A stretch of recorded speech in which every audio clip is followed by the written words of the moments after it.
ভূতের জন্মদিন। অনেক সময় আগের কথা। একটা ঘরে খুব ভালো ভূত থাকত। সেই ভূত সবার সাহায্য করত, কিন্তু সেই ভূতকে কেউই অতটা সম্মান করত না যতটা ওর পাওয়া উচিত ছিল। একটা দিনের কথা, সেই ভূতের কাছে একটা ছোট মেয়ে এলো, যার নাম সোনি ছিল। ভূত আঙ্কেল, তুমি সবার সাহায্য করো না? আমারও তোমার সাহায্যের খুব প্রয়োজন। তুমি তো এত ছোট, তোমায় আমার সাহায্যের কি প্রয়োজন? আঙ্কেল আমার জন্মদিন আছে, আর আর কেউই আমার জন্মদিন পালন করতে চায় না। আচ্ছা, কিন্তু তুমি তো এত মিষ্টি মেয়ে, তাহলে কেন কেউ তোমার জন্মদিন পালন করতে চায় না? আমার মায়ের কাছে টাকা নেই, আর আমার জেঠু বলেন যে তুই নিজের বাবার কাছে চলে যা, সে তোর জন্মদিন পালন করবে। তাহলে তুমি নিজের বাবাকে কেন বলো না? তিনি তোমার জন্মদিন অবশ্যই পালন করবেন। আমার বাবা আমার কাছে থাকেন না, তিনি তো ভগবানের কাছে চলে গেছেন। আমার মা বলেছিলেন যে যারা ভগবানের কাছে চলে যায় তারা কখনোই আর ফিরে আসে না।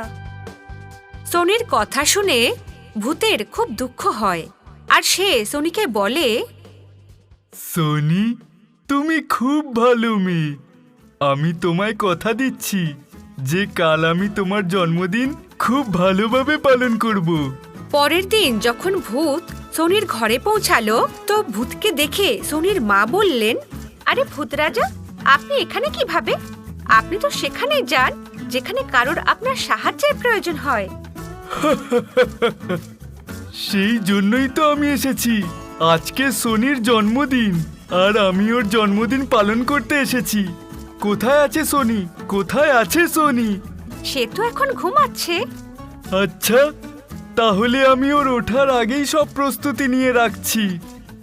এই বলে ভূত নিজের জাদু দিয়ে পুরো ঘরটা সাজায়, একটা বড় কেকের ব্যবস্থা করে, আর অনেকগুলো উপহারও তৈরি করে।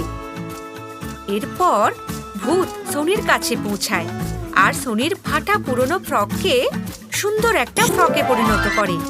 আশপাশের সব বাচ্চারা সেখানে পৌঁছে যায়, আর ভূত এই সব প্রস্তুত করে সেখান থেকে চলে যায়। যখন সোনির চোখ খোলে, তো সে এইসব দেখে খুব অবাক হয়। মা, এই ঘরটা তো কত সুন্দর দেখাচ্ছে, আর আমার ফ্রক, আমি প্রথম থেকেই এমন একটা ফ্রক চেয়েছিলাম, আর এতগুলো উপহারও। মা, এইসব কে করলো? আরে এইসব তো সেই ভূতই করেছে, যার কাছে তুমি কাল গিয়েছিলে। সত্যি মা? কিন্তু সেই ভূতটা কোথায়? সে চলে গেছে সোনি। চলো, তুমি কেক কেটে নাও, তোমার সব বন্ধুরা অপেক্ষা করছে না। না মা, আমি ভূত আঙ্কেলকে ছাড়া কেক কাটবো না। আমি এক্ষুনি ওনাকে ডেকে আনছি। সোনি দৌড়ে ভূতের কাছে যায় আর বলে, ভূত আঙ্কেল, তুমি আমার জন্মদিনের জন্য এত কিছু করেছো, তার জন্য থ্যাংক ইউ। যদি তুমিও আমার জন্মদিনে আসতে তাহলে আমার খুব ভালো লাগতো। আমি এখনো কেক কাটিনি, আর সোজা তোমাকে ডাকতে চলে এলাম। এটা শুনে ভূত ভাবুক হয়ে গেল, আর সোনির সাথে যাওয়ার জন্য রাজি হয়ে গেল। এরপর সোনি নিজের জন্মদিনে খুব মজা করল। তারপর ভূত সেখান থেকে চলে যায়। তারপর সোনি রোজ ভূতের সাথে দেখা করতে যেত, আর তারা দুজন ঘন্টার পর ঘন্টা ধরে কথা বলতো। ভূতের সোনির সাথে থাকতে খুব ভালো লাগতো, কারণ বাকি সবার মতো সোনি স্বার্থপর ছিল না। একদিন সোনি ভূতকে জিজ্ঞাসা করলো, ভূত আঙ্কেল, তোমার জন্মদিনটা কবে গো? তুমি জেনে কি করবে? যেভাবে তুমি আমার জন্মদিন পালন করলে, আমিও তোমার জন্মদিন পালন করব। সোনি, আমার জন্মদিন কখনো কেউ পালন করেনি, তুমি কেন পালন করতে চাও? এখন আমি পালন করব তো আঙ্কেল, তুমি বলো না আমাকে। আমার জন্মদিন 5 দিন পর আছে। এরপর সোনি চলে যায় আর নিজের মাকে বলে, মা, ভূত আঙ্কেলের জন্মদিন আর 5 দিন পর আছে। আমরা কি ওনার জন্মদিন পালন করতে পারি না? ভূতের জন্মদিন? তুমি কেন পালন করতে চাও ভূতের জন্মদিন? আজ পর্যন্ত তো কেউ এমনটা ভাবেনি। মা, ভূত আঙ্কেল সবার সাহায্য করেন, কিন্তু কেউই ওনার কথাই ভাবে না। যদি আমরা ভূত আঙ্কেলের জন্মদিন পালন করি তো ওনার খুব ভালো লাগবে। সোনির কথা শুনে মা সবার সাথে এই কথাটার উল্লেখ করেন, কিন্তু কেউই ভূতের জন্মদিন পালন করার জন্য রাজি হলো না। এরপর সোনির মা তাকে বলে, সোনি, কেউই ভূতের জন্মদিন পালন করার জন্য রাজি হলো না, আর আমরা একলা কি করতে পারি? মা, তিনি একলাই সবার জন্য সাহায্য করেন, আর আমরা ভূত আঙ্কেলের জন্য কিছুই করতে পারবো না। কিন্তু মা, যাই হোক, আমি ভূত আঙ্কেলের জন্মদিন নিশ্চয়ই পালন করব।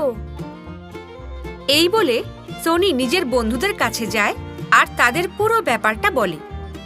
সোনির বন্ধুরা তাকে সাহায্য করার জন্য রাজি হয়ে যায়। তারপর সব বাচ্চারা মিলে ভূতের জন্মদিনের প্রস্তুতি নেওয়া শুরু করে দেয়।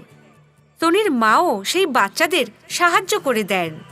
এইভাবেই আস্তে আস্তে সবাই মিলে ভূতের জন্মদিনের প্রস্তুতি শুরু করে।